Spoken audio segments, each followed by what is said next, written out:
Today we're covering 5 of my favorite tips and tricks to increase your base defense, increase your storage capacity, and make things a lot harder for a raider. Whether it's hiding your loot in vaults that only you can see and access, ghosting through walls to secret loot rooms, or just adding storage in places you didn't think you could, today we're improving your bases and ruining some raiders' day. One of the most overlooked areas of a base is the Honeycomb. Normally, you would use Honeycomb to protect your loot and TC rooms. And while sometimes this is also used as fake Honeycomb, that can compromise base security and reduce the raid cost of the base. So today, we're not doing that. Before we jump into the tips to protect your loot, my most important tip with Rust is to always be recording. Whether it's to catch a cheater, record an epic moment, or your own guides, there's no better option than today's sponsor. Today's video is sponsored by Outplayed. With Outplayed, you don't have to worry about fumbling with recording and instead can focus on the gameplay.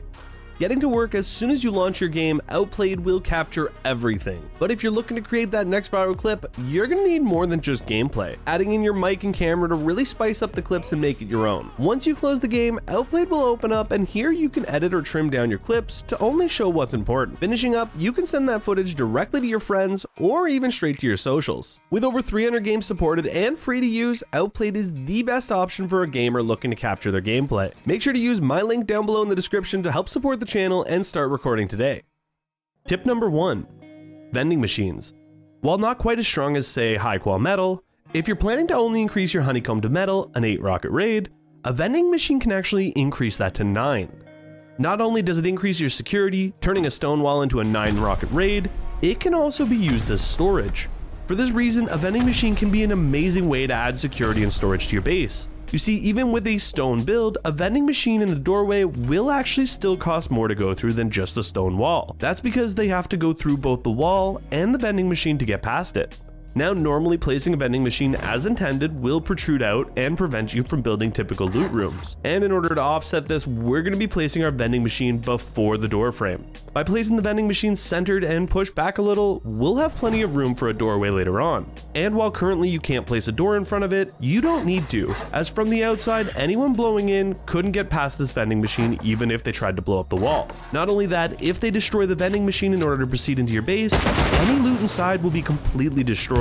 Because of this, most raiders will instead opt for a different raid path and perhaps opt to go through the doors instead. But this is where the next tip can come in handy. Come on, don't tell me you've never dreamed of having a secret lever that you can pull and reveal a hidden loot room. Who wouldn't want a hidden stash inside their base that only they knew about? Well, tip number 2 is almost that. While not quite pulling a lever, but instead picking up this tuna can lamp. It's by doing so we reveal what was previously an undetectable sliver of a box. And by clicking into a locked box, we have full access to this box, and it's fairly easy to set up. If you are looking for a detailed explanation on how to use that in certain bases, I have the perfect base using that in the card in the right corner there. Setting it up is fairly simple, simply making sure that the wall doesn't connect to anything else, so that the roof piece can cause the wall to disconnect. If there is anything connecting to the wall, it won't be able to disconnect in this way, and you won't be able to get the box through it. Again, if you are looking for a more detailed guide on this method, make sure to click that card in the right corner. Not only is this a great way to hide your loot, but much like our last tip, if a raider were to accidentally blow up the box while trying to take out your doors, the box will self-destruct. Because it's buried behind the walls, it'll be unattainable for the raiders. This means that if that box is locked, nobody else besides you can get access to it. Tip number 3. Looking through and looting through your walls, floors, and ceilings isn't something most people think is possible when they do a build, but that's just not the case. With some simple foundation tricks, we can orient our foundations, walls, and ceilings in a way that only we will know where to look. Using these tricks, we can set up pixel gaps and actually loot through parts of our wall. Of course, setting up a pixel gap can be a little tedious to set up, so we're going to be looking at something perhaps even stronger than that a little later. But first, we're going to be going back to the Honeycomb. Often wasted and locked away, I like to utilize my Honeycomb for electricity. It's here I can hide a large battery, my important knee branches, and even a smart switch. The secret is to not put everything in the Honeycomb. The reason you don't want to do that is that if someone were to destroy your solar panel and you didn't have access to the battery, well, you're pretty much forced to eco-raid your own build. Which obviously, since no one wants to do that, we need a workaround. So instead, I'm going to be placing a root combiner very close to my TC. It's here I can run any electric inputs to the root combiner and the root combiner to my battery. Since by the time someone got to my TC, I wouldn't much care if they got my electrical system, it's not as big of a deal to have that there. As with the root combiner, we're also going to want to run an E-branch roughly to the same spot. You're going to want to make sure that this E-branch connects to the last E-branch inside your wall, hiding away any important E-branches or even smart switches with the Honeycomb. By doing that and separating them, you can protect important things like your turret systems, while leaving other things like lights to connect later. Of course, this means that you need to make sure that all of your E-branches are perfectly set up inside that Honeycomb before locking it away. The trade-off for the little bit more difficult setup is that raiders are much less likely to shut down your electrical grid. By doing that, you can make them have to go through all of your turrets or any other base defenses. This can make it significantly harder for a raider and might actually protect your base. Tip number 5, we're coming full circle, right back to the vending machines. In addition to being able to add some incredibly secure storage and some raid defense into previously wasted space, we can actually take it a step further. If done correctly, we can hide a small or even a large box behind the vending machine, one that only we can access. If placed correctly, you'll be able to access this box, which is locked for only you and nobody else. In addition to that, while the vending machine is empty, we can actually rotate this, making it impossible for anyone to even try to access. That said, you don't have to, because as long as you lock that box, nobody but you can open it. Setting that up is a little bit more difficult.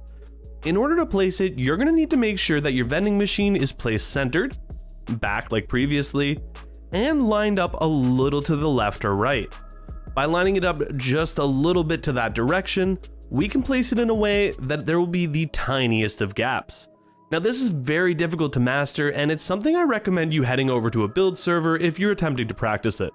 That's because you can't pick up your vending machine once it's placed, so it's useful to have it down. In addition to being a great spot for a single box, you can also use this as a loot transfer system or a respawn bunker. By having some extra room in your Honeycomb for a bag and some extra boxes, or maybe even your TC, you can lock away your most valuable loot way deep in your Honeycomb. With raiders not really wanting to blow up vending machines, you can safely hide whatever you need to without having to worry. Bonus tip time.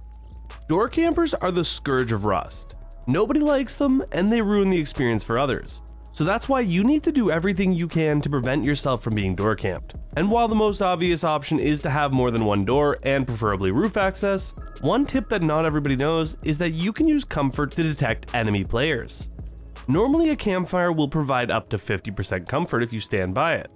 However, by placing one near your front door, you'll actually be able to see if there's an enemy outside that door. You see, if there's another player around, that comfort will actually go above 50%. And that means that anytime you see a number other than 50%, you've got company. Of course, if you guys like this video, if you guys like these tips and they help you out at all, make sure to smash that like button and subscribe for future content. I hope you have a good wipe, and until next time, peace out.